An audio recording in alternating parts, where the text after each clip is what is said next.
It is time for another episode of the Cultural Hall. All hosts of the Cultural Hall that help me out with news have to be in Texas, apparently. It's not the Wilds today. It is not Mr. Mayor, although an episode to be recorded this week with Mr. Mayor of Articles of News. We'll talk about the Tabernacle Choir at Temple Square Christmas concert. You got to save that story for him. I'm joined by Megan the Mitch. She is she's on an assignment that she can't talk about. She's making cement boots for the people down in San Antonio. That's only for the day only. Welcome in, Megan the Mitch. Hey there, Richie. How are you? I'm good. I'm moderately good.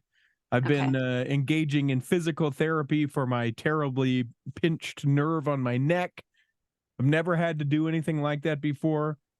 Also, my kidneys were dying. I apparently the age that I am is when my body said, "Hey, it's a lot of hard living you've done, and now we're done. We're gonna give up the ghost, as it were." So that's how I am. How are you? I am very, very good. Very good. Thank you. Yeah, rub that in, will you? Will you rub in how good you are? I will say that I've been disappointed with my food on this trip. So if that helps at all. It does help me.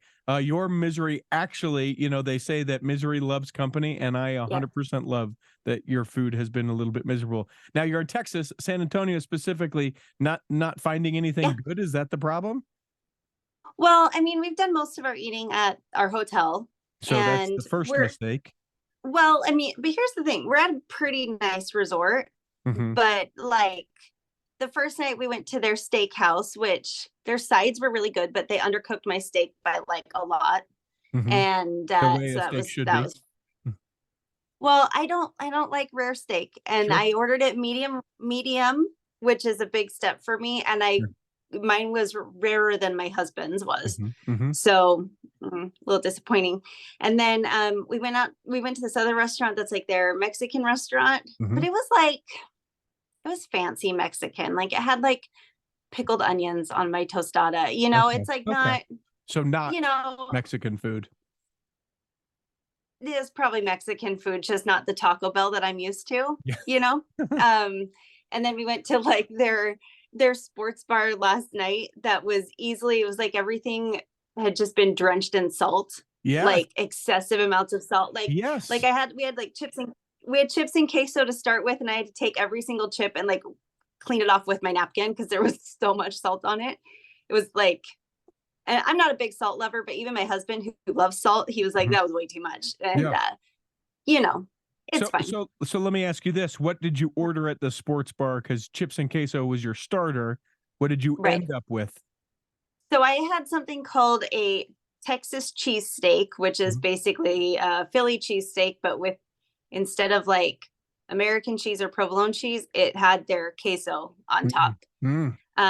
Less than stellar, which is unfortunate because it was also made with like not brisket, something else. It was like a good cut of meat, but it was just didn't do it for you. Didn't do it for me. So you gotta get off property, Megan.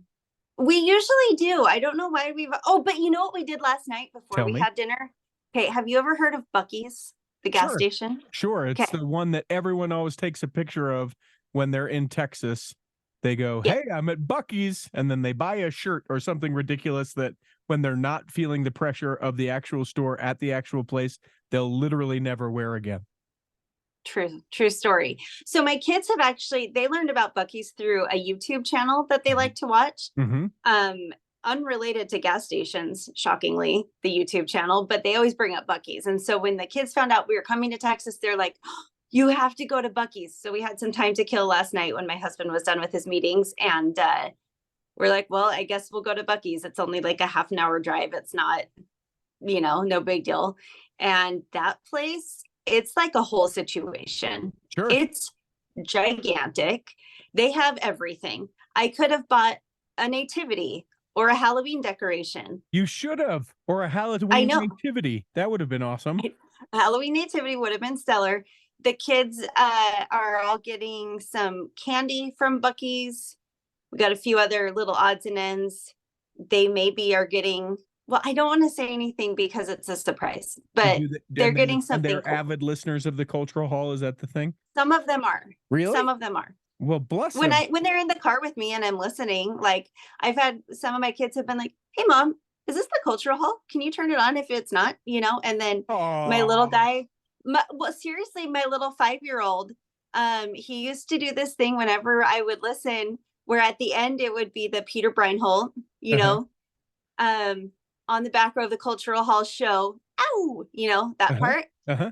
Literally half a second later, half a beat later, I'd hear right from behind me, "Ow." That was John. It's a cute. There's some episodes they don't listen to. I was gonna say I'm judgmental of your parenting. Rude.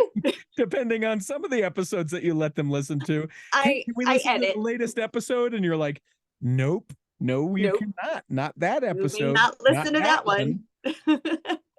Well, I'm glad that you were able to at least have some fun by being able to get off property and head over to Buc-ees. I know that your kids will appreciate it as they are peer pressured into being excited about a store in a different place. Those kind of things. Yeah. I'm of the same mind of Buc-ees as I am about like froyo, as I am about sushi, as I am about a lot of things where as a society, and we do this and it will be something else, soon enough. But we do these things where we're like, the soda shop is what we're all about. Everybody get to the soda shop. Don't we love the soda shop? And then we have a couple years of the soda shop and we're like, the cookie store. It's the cookie store. That's where you got to go. It's all about cookies. And then the cookie thing wears off and it's like, ramen. You got to try ramen. Have you tried ramen? We got to get out to the ramen. I can't believe you haven't tried ramen. Sushi. You haven't tried sushi? It's all about sushi. Oh, I love the rolls. And we just sort of do that. And I feel like Buc-ees is very much a thing where, though it's been around for a long time, and I recognize that it has been a big-ish deal for a lot of people for a long time, it has certainly hit the groundswell of, oh my gosh, you're in Texas?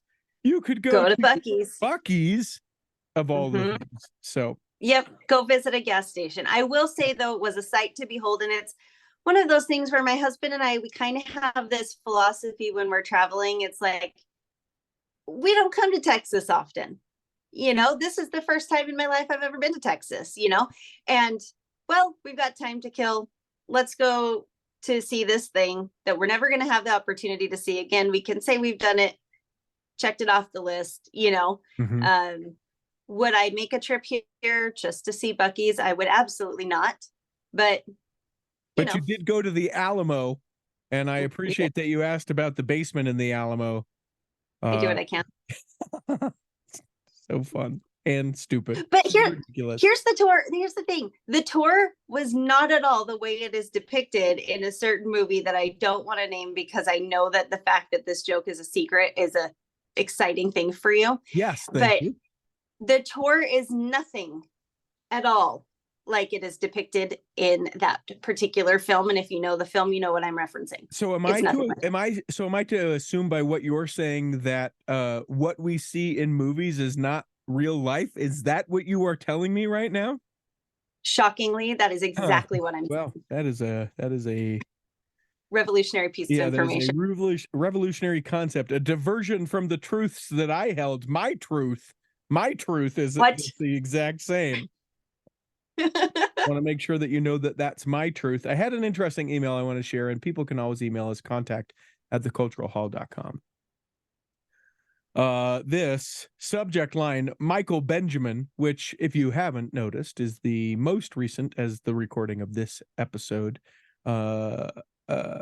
published episode of the Cultural Hall. Number 731 is the number, if you want to hear in which we are referencing.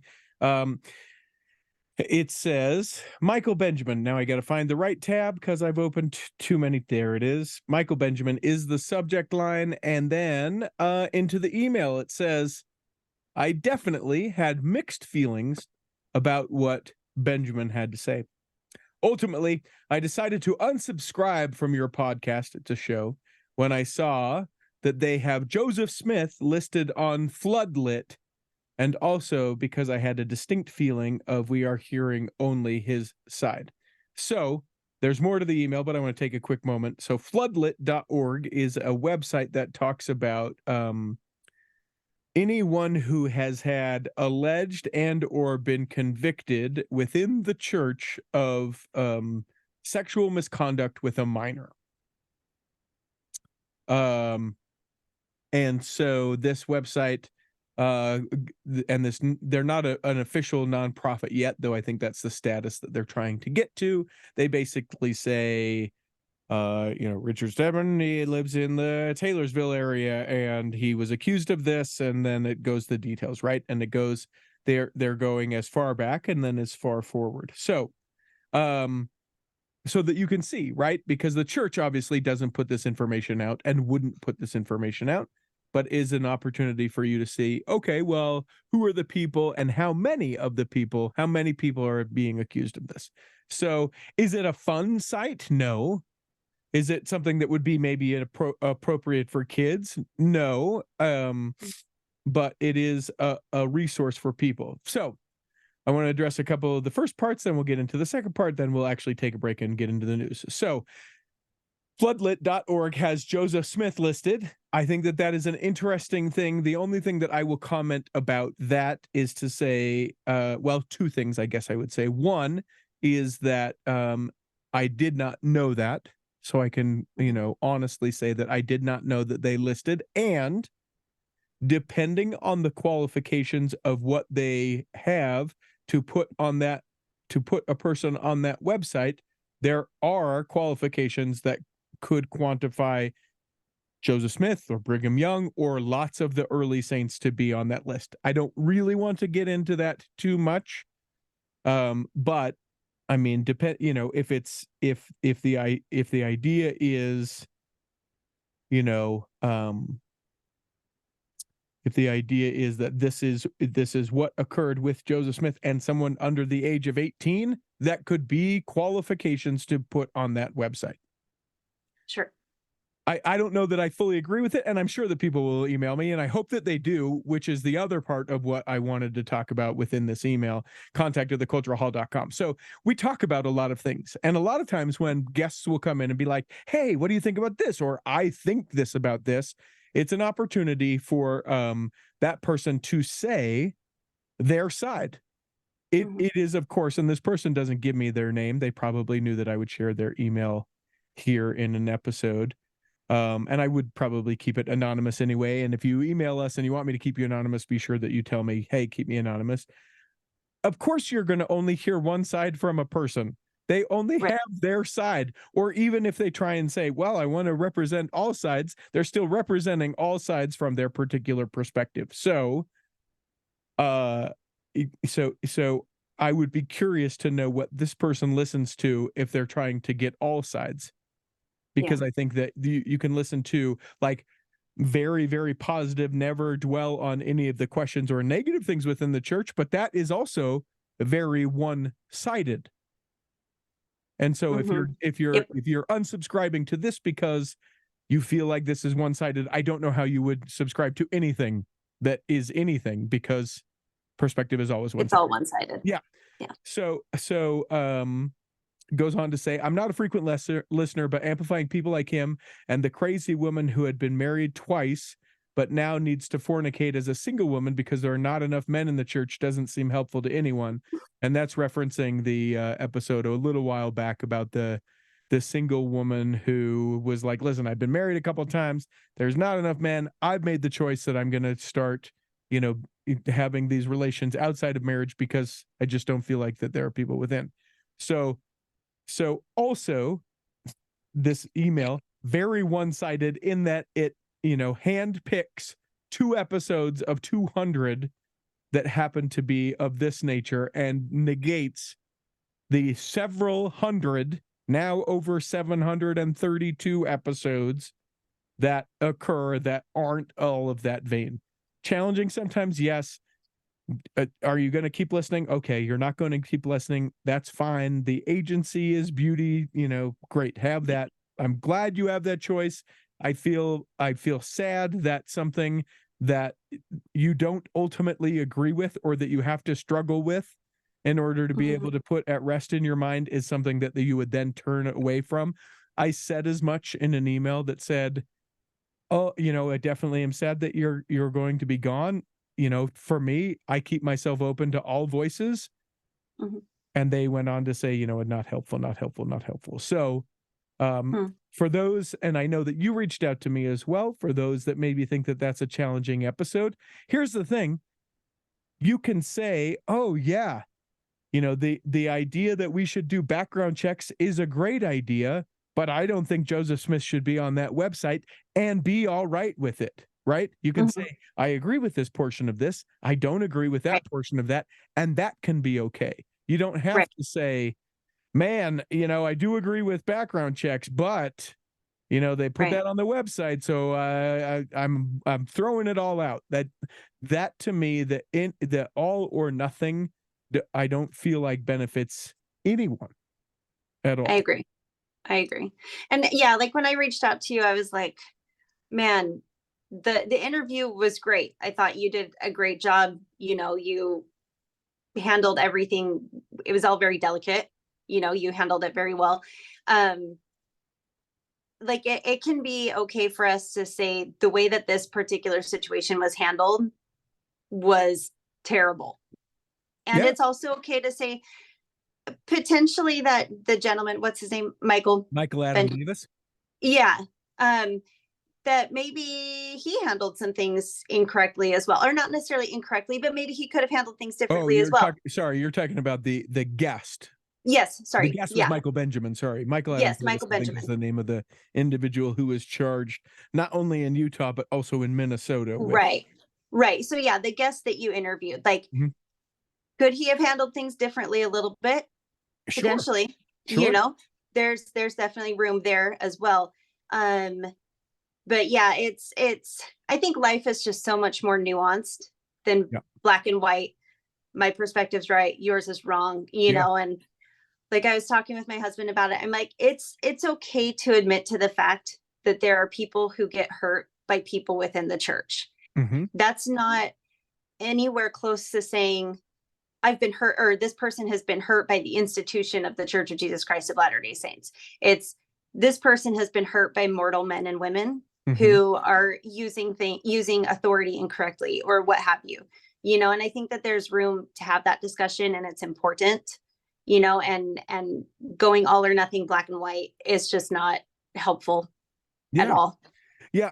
A couple of the things, for instance, like the fact, and go back because we're talking all about this, episode 731, and listen to it. He talks about how he sort of blindly emails the people that would be in the class by this teacher. I don't know that I like that. Yeah, me either. I understand the responsibility that he innately felt like, hey, you need to know who this person is that's going to be dealing with your kid, but there's probably a better way to do that. Yeah, it's, go to their house, sit down with them and say, hey, this is why this is important to me. This is why I feel like you should maybe understand this. Do with that information what you need to, but it's just, here, let me send and we don't know, was it a group email? Was it a bunch of individual emails? Sure. I don't know, but depending on how that went down, as a parent, I would be like, why am I getting it in this format? Right. Why didn't this person just reach out to me directly, and like when I was telling my husband the story, both of us agreed, like, oh, if that had just maybe been handled differently, can't say for sure, but maybe things would have gone down a little bit different. I don't know. Sure. And other things that within the interview, knowing that he has some hard times with other points of it, maybe it wouldn't have mattered as far as church things. There's probably a lot going on, as that email indicates, that we don't know about and that isn't shared because it's the one person's perspective. However, it doesn't negate the fact that in that particular incident, that if there would have background check been done on that particular individual, that person in that ward would not have suffered the abuse that they suffered under the hand of someone that was approved to be able to do that within the church, period. Yeah. So, I understand stuff is challenging. I sometimes when we talk about everything within the church, I think that, you know, there are things where people are like, yes, I'll talk about everything. Ooh, not that. And I just want people to know that, you know, that it's going to be everything. And there will be episodes that will be hard and you don't have to listen. I hope that you would. We put a lot of work and thought into the things, but I recognize that if it's too much, but I think the thing that I always think when something is too much is I go, oh, this is too much for me, but this is also brothers and sisters who have gone through these things. And if I'm going to have any amount of empathy for it, I at least need to know what it is they're experiencing and then be able to do. Yes, exactly. Like I was a few weeks behind and I ended up listening to the episode Lost Membership with the gentleman who had, lost his membership after having been a bishop. And I had been initially hesitant to listen to it in the first place because a lot of people that I have listened to who have lost their membership of the church, it can be very, rightfully so, angry, you know, and have a lot of hatred, you know. And so I was a little bit hesitant to listen to that episode in the first place. And then it came on just after I was listening to something else. And it ended up being so eye-opening and so like good for me to hear and listening to his perspective and how he was currently feeling, you know, and all of that. You know, I think a lot of times listen, you know, look at the episode descriptions, say, oh, is that something that I really want to hear? Is that something that's important for me to know? And potentially give it a chance, even if you think no, you know what I mean? Because there's been a few episodes like that where I'm like, yeah, and then I listen, I'm like, oh, that was good for me.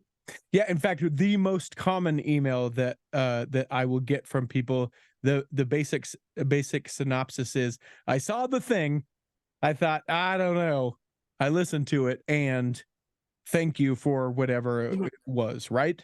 And that doesn't mean you have to agree with it, and it doesn't mean that you have to be like, oh, that person's spot on. And the other thing that I think is, like, if your testimony is as it is, and you know the things and you're nurturing it in the way and all of that stuff, right? Then someone saying, hey, this is my experience with this. I don't think, and maybe I'm being horribly naive about this, but I don't think that it should have the ability to be able to rock you to your core if all of the other things are in place. So, I mean, maybe that's just kind of the way that, anyway. So to say, we'll continue to do those things and other great things. I've got probably the most amazing episode of the Cultural Hall coming up. I don't want to make this too big a deal. And but if you are a Patreon saint, you've got to check this out. These will be made available. The episode is called A Bunch of Richards, and we have Richard Ostler, Richard Turley, and Richard Bushman, all three in the same episode. It's just a bunch of Richards, and that episode, the final piece of that, gets recorded here in the future, and then we'll make it available. And it's incredible. It is one of those things where I'm sitting there going, I am humbled at the opportunity that, like, Richard Ostler is my friend. Richard Turley and I chat about ridiculous things on the side. And Richard Bushman, when I reached out, was like, Richie, of course, I would love to be able to visit with you again. Like that is a surreal scenario to me. And so that's like Murderer's Row. Yeah, right? It's like the Murderer's Row of Mormondom. Yeah. I'm excited to share that with you. And it's cool. They're all talking about their new books that are coming out. So cool. So we will get to that. Let's take a break and do actual articles of news. Here in the second half, we do actual articles of news. Hit it, Peter. And away we go. Now, I'll mention in our next articles of news that it will also be recorded this week. It's Mr. Mayor. He and I will talk about the Tabernacle Choir. There will also be a temple ticker. Tons in temple news, including the Heber City Temple continuing. We've got more news about the Cody, Wyoming temple, and then a bajillion that are, in process, being dedicated. What's going on? It's never, ever happened before, except that it's happened. We'll do that in temple news, and that'll be in the one later this week, likely. So I have a question for Corey. Can you ask him this the next time? Ask him it right now. He listens. Okay. Corey K. Ward, what is going on with the temple in Russia? Oh, I already know that. Nothing. Well, I know. Okay, but like Twitter, because Twitter's the worst, but a lot of rumors on Twitter that it's just not going to happen ever. So I want to hear Corey's perspective. Don't say ever, Megan the Mitch. True story. Ever is a long time, but yeah, no, though I don't know, I will ask him that particular question. What's going on with the temple in Russia? I saved this news story for you because Megan the Mitch, she's all things sports, and yeah, I am. She's all things the church, and she loves the Utah Jazz. Gordon Hayward, brother Hayward, is this happening? Are we doing this? Yeah, Gordon Hayward, he lives in who's he playing for? I want to say Charlotte now. Charlotte Hornets. But two Latter-day Saint missionaries stopped by their home, and his wife posted it on Instagram, on the gram.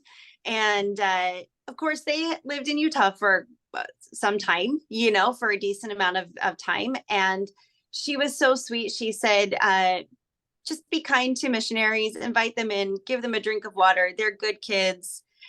Posted a picture of Brother Hayward with the two elders.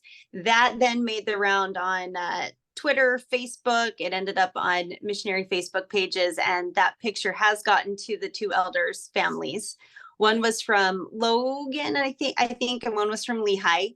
And now it's funny because I am all things Utah Jazz, and when you're sitting there watching a game, you're like, yeah, these guys are tall. They're larger than your average human being, but you don't know how big they are until you're like next to them. Okay. And these elders, they were probably average size guys, maybe 5'10", I don't know what the average size of a human. 5'9" to 6 foot, I think, is the average male. Yeah. So they were definitely within that realm. And Gordon Hayward still towered over them. And it's always funny to me to see pictures like that, because I'm like, you're like a full head and a half taller than these people who are regular sized.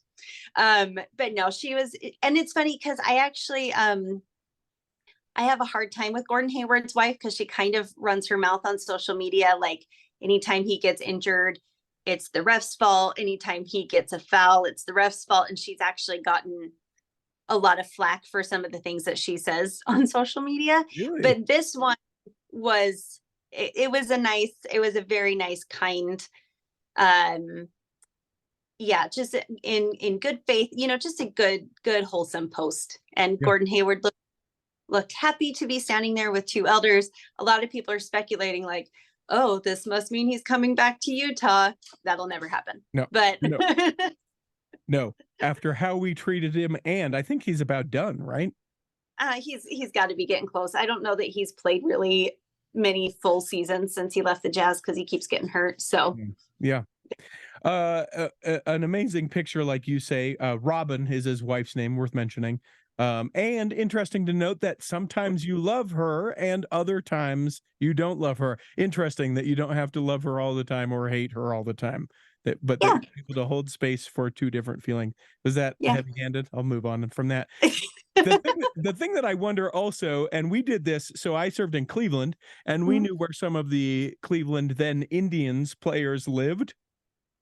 And we sort of, for the most part, steered clear of them. But there were missionaries who would intentionally go to the homes of the people that they wanted to meet and try and meet them. Like I served in an area where Trent Reznor was raised from Nine Inch Nails. Nine Inch Nails, yeah. And several elders would go and visit with his mom so that they could get a picture with Trent Reznor's mom, just because that was a thing that people would do. Or Halle Berry's family from Solon, Ohio. And so they would go and get a picture with Halle Berry's mom and hope that, Halle Berry would be home and be able to get a picture. So I wonder if it was, oh, what a crazy coincidence, or if they sought him out. Another sports story, since we've got you. This is in the article. Fred Warner, an amazing linebacker for the San Francisco 49ers. There was an article this last week that said, is Fred Warner Mormon? Yep. And that's what the article is about. And that's the end of the story. Yeah. But doing just an amazing job for the 49ers this year. They're doing great. He's looking great. It's fun to see both Fred Warner do so well and Puka Nacua continuing to just dominate for the LA Rams. It's a huge deal, certainly for BYU's football program, but to see these members of the church just rocking it in the NFL. So can I share 2 more sports stories? Yes. They're quick. So many sports. I didn't realize this was a sports church podcast. The sports episode. So Jimmer Fredette, I've always been a big fan of Jimmer. He had a somewhat disappointing NBA career. Wasn't what he had hoped it would be. And he was originally drafted number 10 to the Milwaukee Bucks and then immediately traded to the Sacramento Kings, where he played for a few years. Didn't see a ton of action. It was a little bit lackluster. He floated around with the NBA for a little while, ended up playing over in China, did some time in Europe. But now he has said he's pretty much left the NBA behind. He's at peace with the fact that he probably won't play in the NBA again. But he is really making a name for himself in the 3-on-3 basketball tournaments. So the US just played in a tournament in the Philippines. Okay. And they won. Nice. His 3-on-3 team won. He scored the winning basket and was named James. He was named MVP of the tournament, and he's actually potentially looking at an Olympic run with the 3-on-3 team. That's right, because now 3-on-3 is part of the Olympics. Exactly. They failed to qualify last time, but if they're out winning, it's entirely possible the USA could qualify. And if he's crushing it, it's entirely possible he'll be on the team. So he said he's not closing the door entirely on the NBA, but he's also realized that he's had a chance now to kind of recalibrate priorities, really understand the things that are the most important to him. If an NBA team calls, he'll answer the phone, but he's not actively seeking it out right now. And he's just really kind of found his niche in the 3-on-3 realm. So that was very, very exciting. And he's got a darling little family, a beautiful wife. And it sounds like he's really loving being a dad, being able to be home with his kids for holidays and birthdays and all of that. The other story I have is about Ashley Hatch, a women's soccer player from BYU. Okay. She this was from a few weeks ago, but it made all kinds of headlines that she was not selected for the Women's World Cup team because she absolutely crushes it. I mean, she's got a Golden Boot award, she's got an ESPY award, she's got all of the things that women's soccer players can get. She's got those accolades. And she was like, I thought I did everything that I needed to prove myself. And the coach thought otherwise. So I guess I didn't do everything I needed to do. But she talked about how it was like, she wasn't expecting it because that's a hard space to live in, to expect things like that. But she was disappointed and really relied heavily on her teammates and her family and her husband just to kind of pick herself back up, because it was definitely disappointing.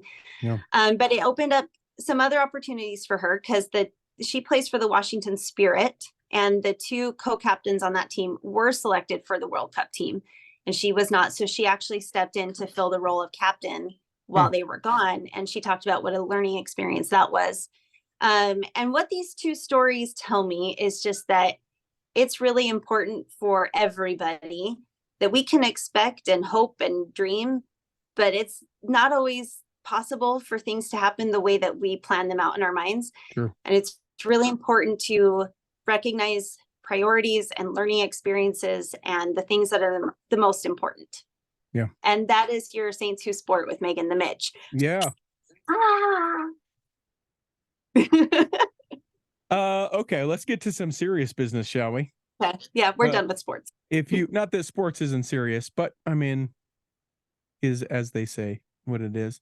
You can find a link in the show notes, and we've shared this on our Facebook page as well.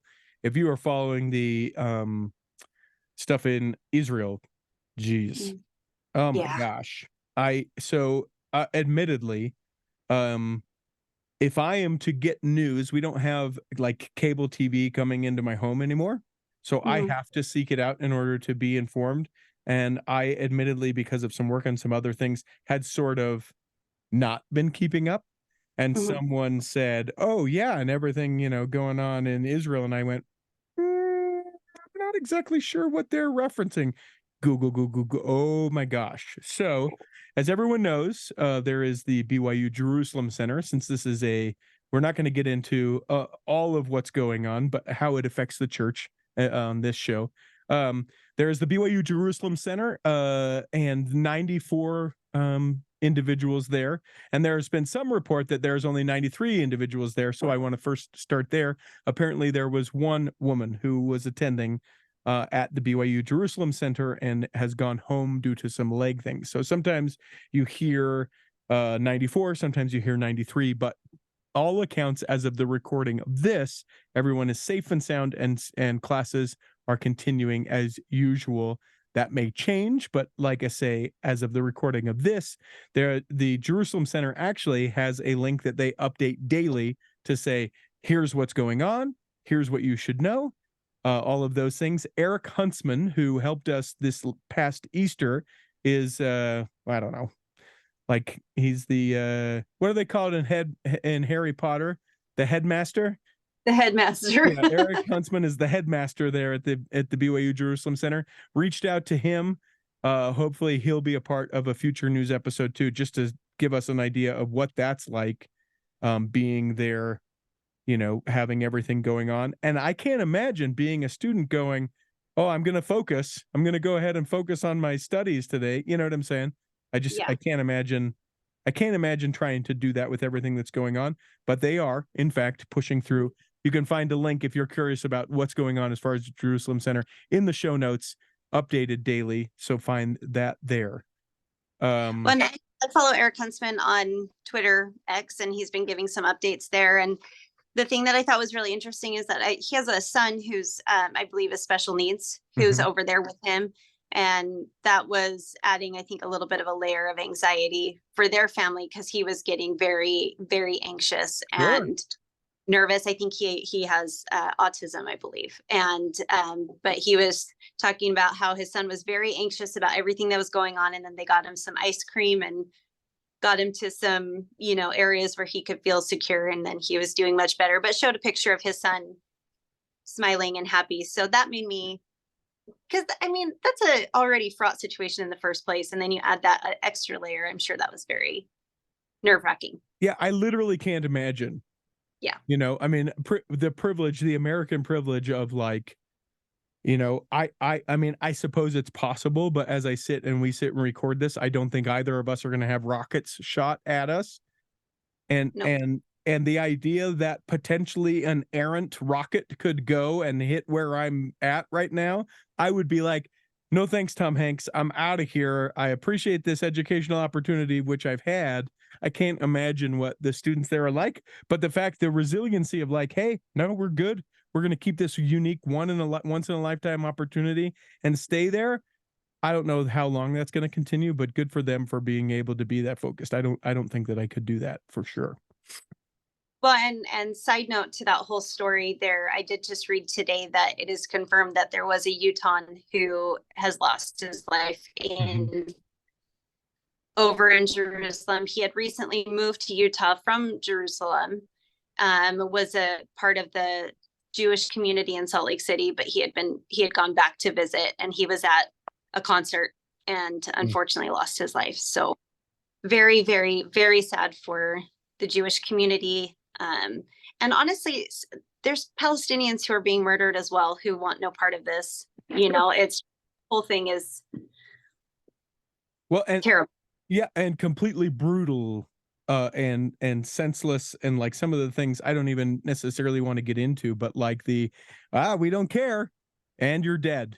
Stop. Yep. The hostages that they're keeping. They're like, hey, every time you guys fire a rocket, we're gonna, without any sort of hesitancy, kill one of these hostages. It's just, and it doesn't matter who the hostage is, or their age or anything. Yep. Just, this is a hostage. It's just a number, and it's a 1 for 1. It's a, anyway, so terrible. I want to bring up this article because this combats the critics of the church. I like to share this. So one of the things that I hear when the church finances are discussed is that they're like, all these temples that are being built, how many hospitals has the church built? 0. How many schools has the church built? 0. Like those kind of quantifiers that we're building these things that aren't actually helping people. Well, I will and forevermore insist that when people say, how many hospitals has the church helped built, that there is one in Kyiv, that is over in the Ukraine.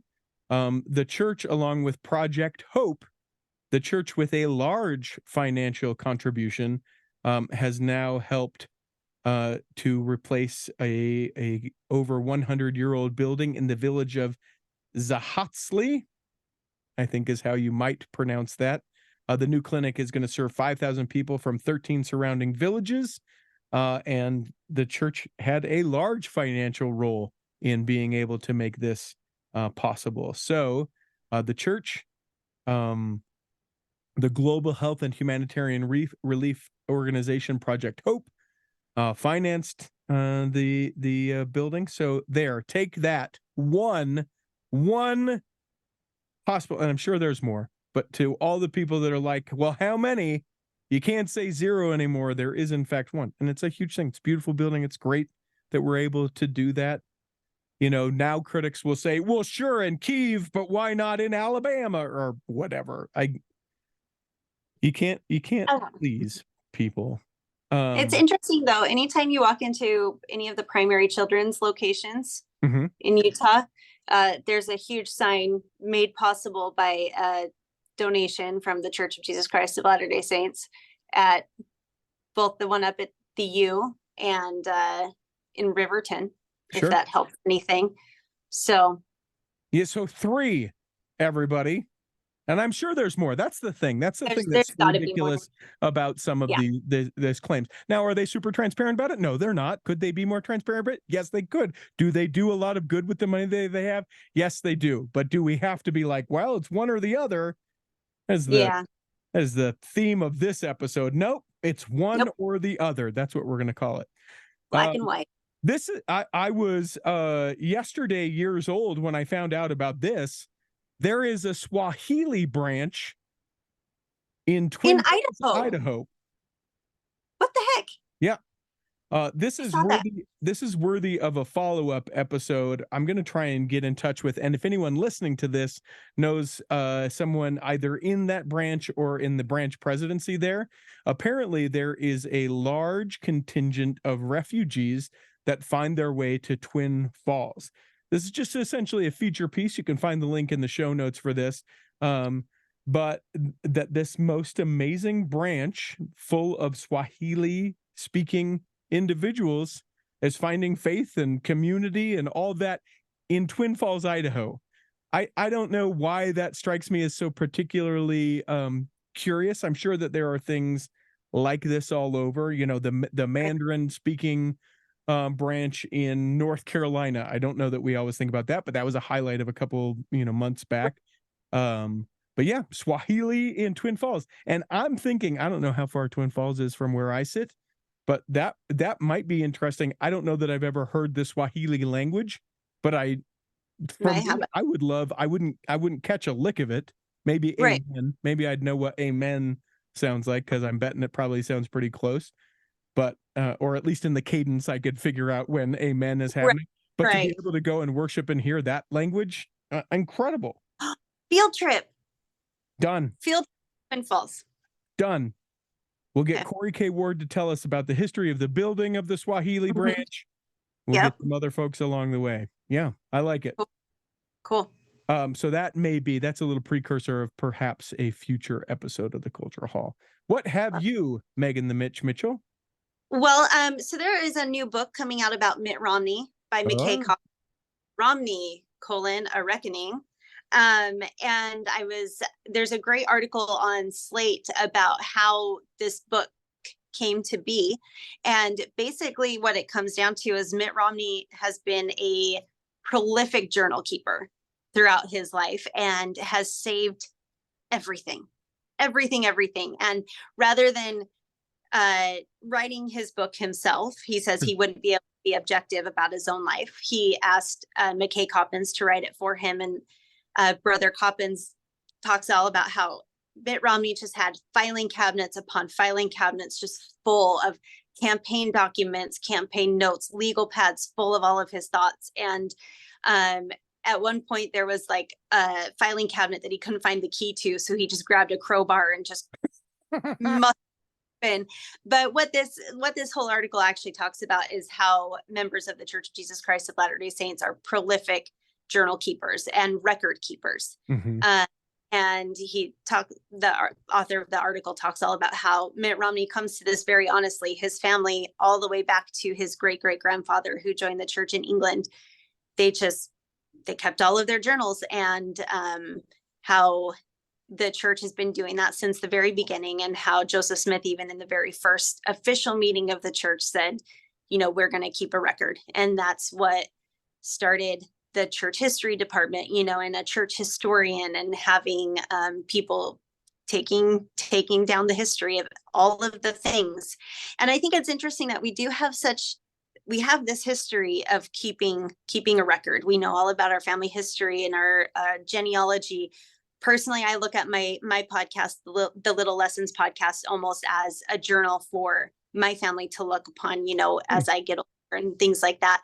Things, because it's sharing things that I've learned and things that I'm understanding and everything.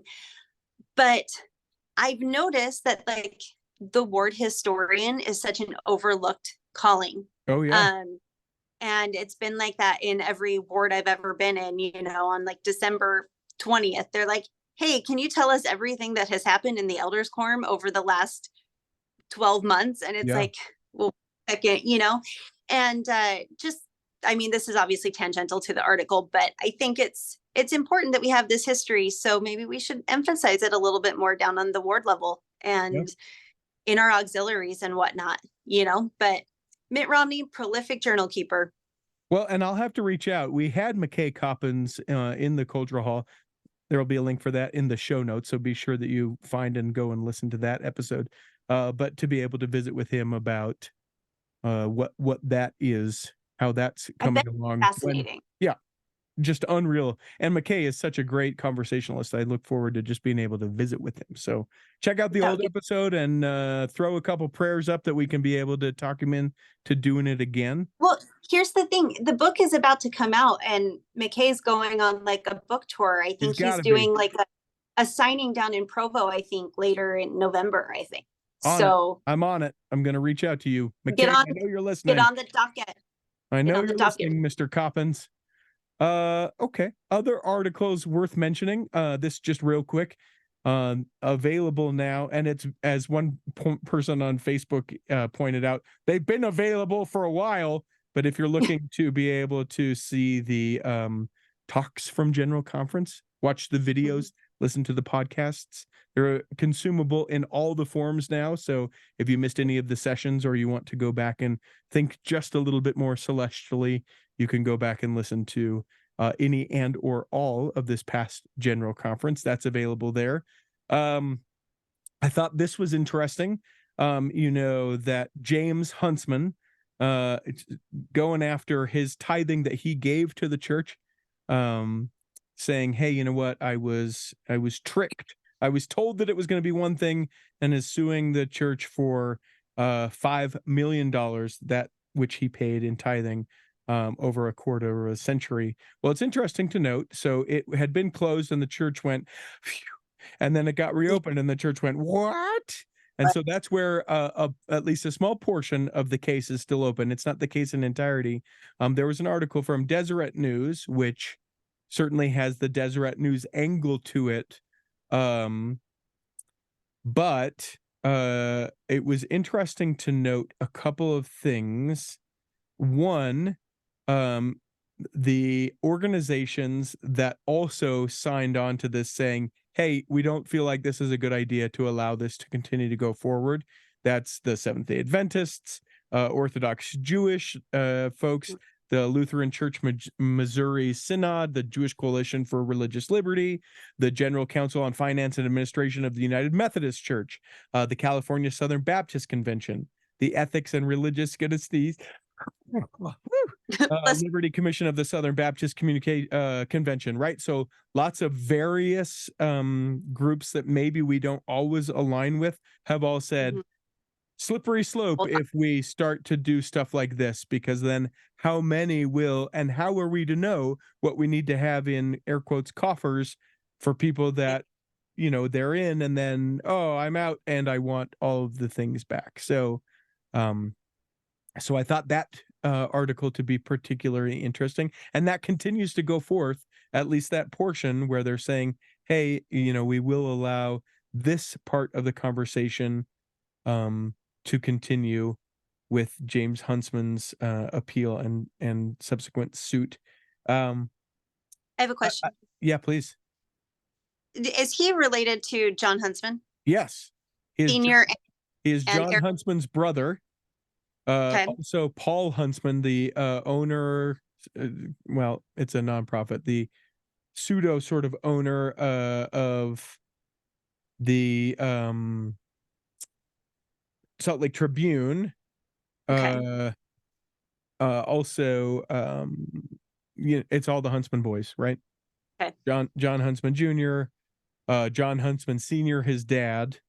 Yeah. So this is one. It's also an interesting timeline too, because James sort of stuck in with the church until his dad passed, or seemingly so. So there are a lot of people that have lots of feelings about a Huntsman doing something like this, understandably so. But the thing that they have to prove within court is that he was, in fact, I listened to a really great podcast about this. I think it was a Mormon Land episode, but they have to prove that he fully believed one thing and that the church didn't do any part of that thing. Meaning, I think he had to completely believe that the money that he was using was only for the welfare and benefit of people. So they have to be able to prove that that's what he believed at the time he donated. And then the church has to prove that any of that was only used for that, or that they didn't say that it was only used for the welfare and benefit of individuals. And so there's one talk or speech, I guess I would say, by President Hinckley right around the time of the City Creek Mall, where it's one or two words that President Hinckley uses that they go, ooh, right. That's the thing. So I don't know. It'll be interesting to see where that all falls out. That seems really complicated to prove that, like, he believed the one thing and that he believed that over the course of 25 years and that he believed that every single day of his tithing giving life, you know. And then I guess it would be a little bit easier to prove on the church's end, because I know what you're talking about, the quote by President Hinckley, that it was like the, not principle, but it was something about, I know what you're saying. And if you read the article, it makes sense. I feel like it would be a little bit easier to prove yes or no on that end. But then, like, how do you prove what's going through somebody's mind? Right.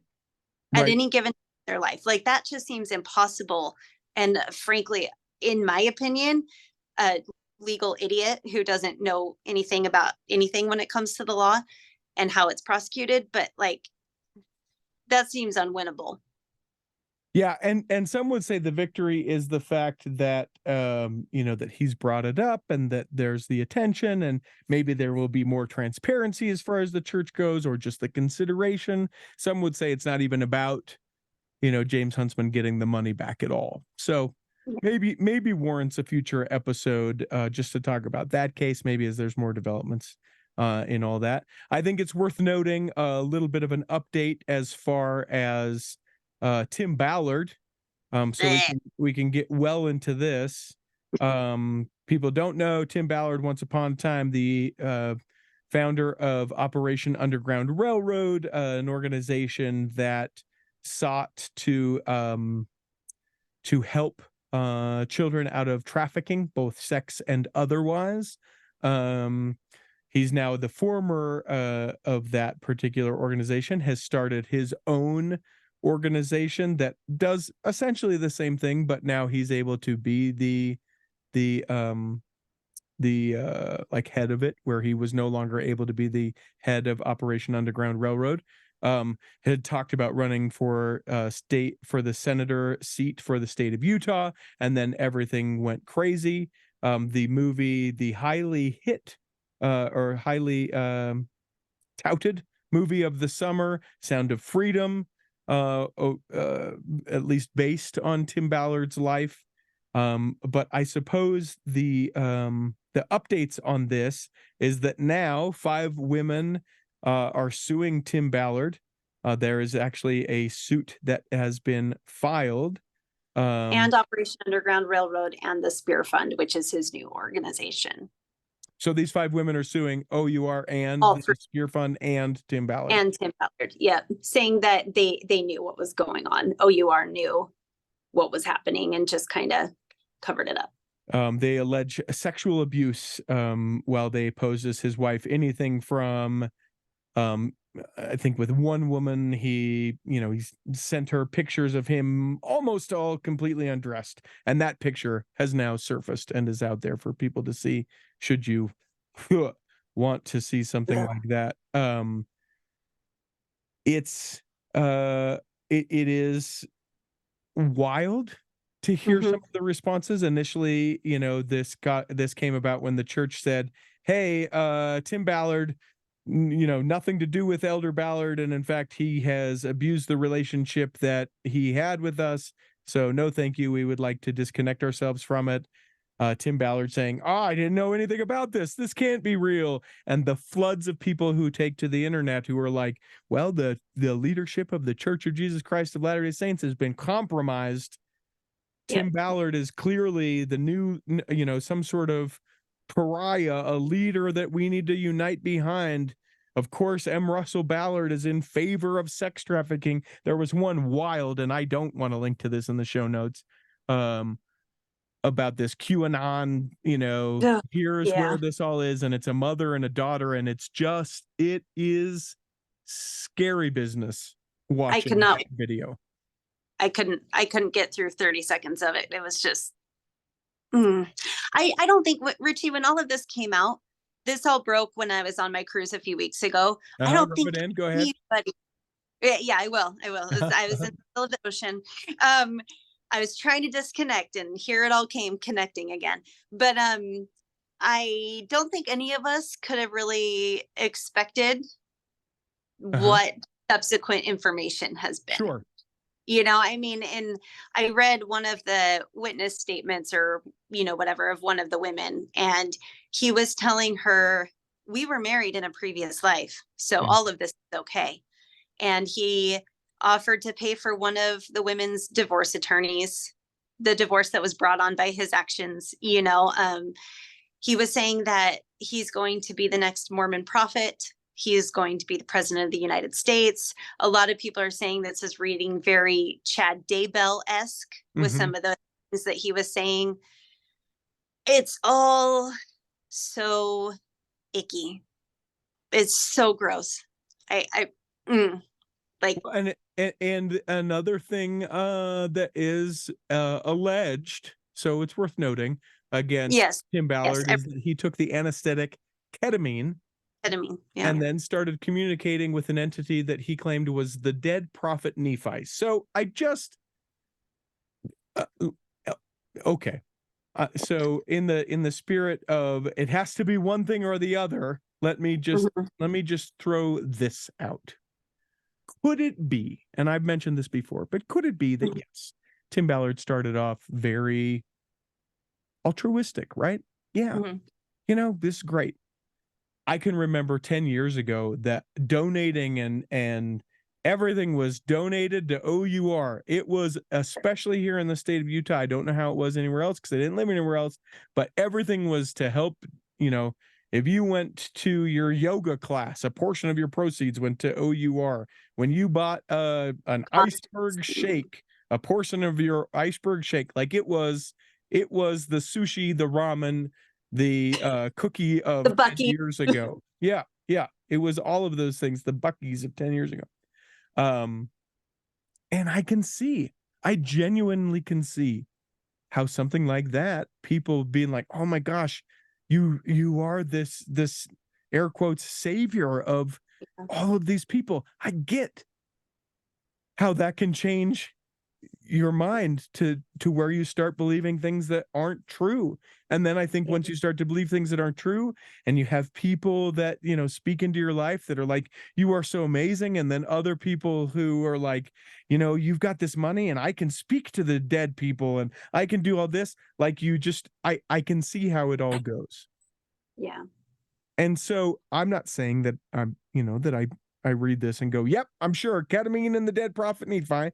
I'm not saying that, but I'm also not saying that, right? Like there are people, I mean, Chad the same way, Chad Daybell. Interesting that you bring that up. He's going to court once, side news bar, going to court starts April 1st of 2024. He wants the cameras in the courtroom. He's saying, please bring them in. The thing is, like, he wrote a bunch of books. A bunch of people were like, oh my gosh, this makes so much sense. You're right. I can't believe it. Oh, you're right. It does make sense. Well, what else is this? Like, it is just I think the way that people, unfortunately, some people go. Once you start to have people kind of idolizing or adoring them, what else is it? What else is it? What else can I do? Can I get away with this? Well, I don't even know that I'm thinking I'm getting away with this, but this seemed right. I had this hunch. What about this thing? And then quickly you can be not just the guy who is trying to eliminate sex and child trafficking, but taking ketamine and talking to the dead prophet Nephi. And potentially becoming a trafficker yourself. I mean, a lot of these women are like, I feel like I was trafficked because he took me to this foreign country and I was forced to do things that I had no interest in doing, and it's a lot. And the thing that I keep seeing frequently pop up is, well, President Ballard told Tim, do whatever you need to do to save these children. Sure.